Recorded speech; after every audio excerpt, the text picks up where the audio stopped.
Hello नमस्ते प्रिय विद्यार्थियों, आप सभी का बहुत बहुत स्वागत है। आज हम भाषा विज्ञान के कुछ महत्वपूर्ण जानकारी प्राप्त करेंगे। महत्वपूर्ण जानकारी क्या है कि भाषा का वर्गीकरण कैसे है या भाषा का विभाजन किसमें हुआ। तो भाषाओं का विभाजन दो तरह से, एक है आकृति मूलक, दूसरा है पारिवारिक।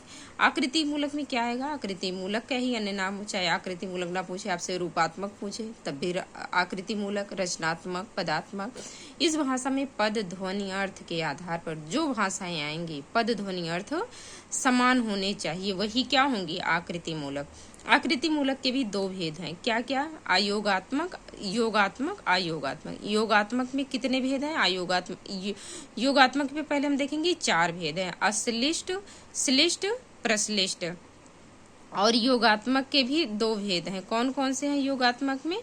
संयोगात्मक, वियोगात्मक। तो पहले योगात्मक के तीन भेद देंगे कि हम श्लिष्ट। प्रकृति प्रत्यय का योग तिल तंडुलत्वत होगा, अर्थात प्रकृति प्रत्यय को अलग किया जा सकता है, जैसे तुर्की भाषा। तो अश्लिष्ट भाषा कौन सी है? तुर्की भाषा। श्लिष्ट कौन सी है? प्रकृति प्रत्यय का योग समानांतर होता है, अर्थात कर्ता के अनुसार क्रिया होगी। तो संस्कृत, ग्रीक, लैटिन, अवेस्ता यह प्रमुख भाषाएं हैं। अब प्रश्लिष्ट, इसका योग निर्क्षीरवत होता है, अर्थात अमेरिका की चेरोस्की बास्क भाषा है। अयोगात्मक भाषा अब देखेंगे हम। अयोगात्मक भाषा में प्रकृति प्रत्यय का योग नहीं होता है।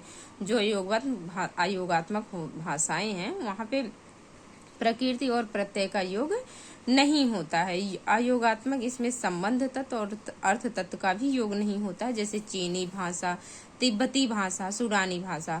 अब योगात्मक के भी दो भेद हैं। कौन कौन से? संयोगात्मक, वियोगात्मक। संयोगात्मक हम संस्कृत वाले संयोगात्मक है, और वियोगात्मक बहिर्मुखी क्या है? हिंदी है। पारिवारिक वर्गीकरण, इसके अंतर्गत वे सभी भाषाएं आती हैं जिनकी उत्पत्ति मूल भाषा से हुई है। डॉक्टर देवेंद्र नाथ शर्मा ने पारिवारिक वर्गीकरण को 18 भागों में विभाजित किया है। कितने भागों में? 18 भागों में।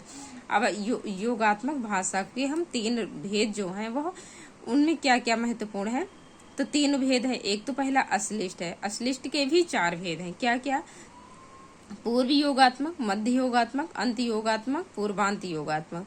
तो यह भाषा कैसी होगी? अश्लिष्ट जो है यह प्रत्यय प्रधान होगी। दूसरी है योगात्मक की श्लिष्ट। श्लिष्ट के भी दो प्रकार हैं। कौन कौन से हैं श्लिष्ट के दो प्रकार? बहिर्मुखी और अंतर्मुखी। बहिर्मुखी में कौन सी आएगी?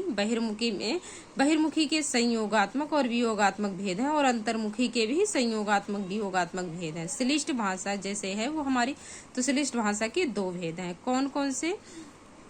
बहिर्मुखी, अंतर्मुखी। बहिर्मुखी के दो भेद हैं: संयोगात्मक, वियोगात्मक। संयोगात्मक में संस्कृत, वियोगात्मक में हिंदी।